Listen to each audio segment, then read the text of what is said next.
joint exercises, pagkakataon para makita ng Philippine Air Force ang jet model na posibleng bilhin.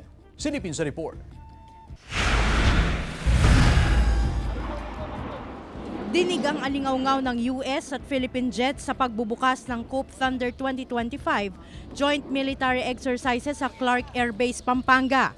4 na Philippine FA jets ang sasabak sa isang linggong pagsasanay.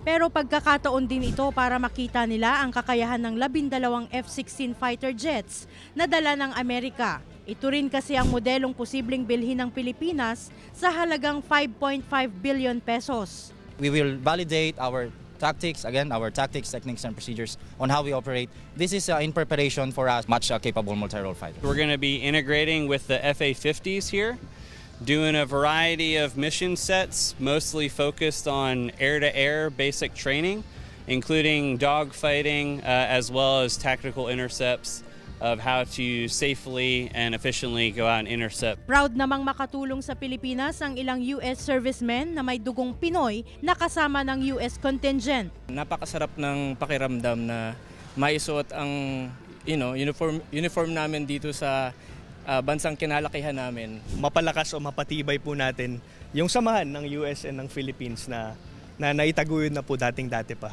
Kalahok din bilang observers ang mga piloto mula Australia, Indonesia, Malaysia, Thailand at Japan. Napagpasyahan ng Philippine Air Force na payagang lumipad ang FA-50 fighter jets para makasama sa Cope Thunder exercises. Ilang araw matapos isara ang aircraft incident investigation sa bumagsak na FA-50 jet sa Bukidnon noong nakaraang buwan. Glam Calicdan, Dizon, One North, Central Luzon.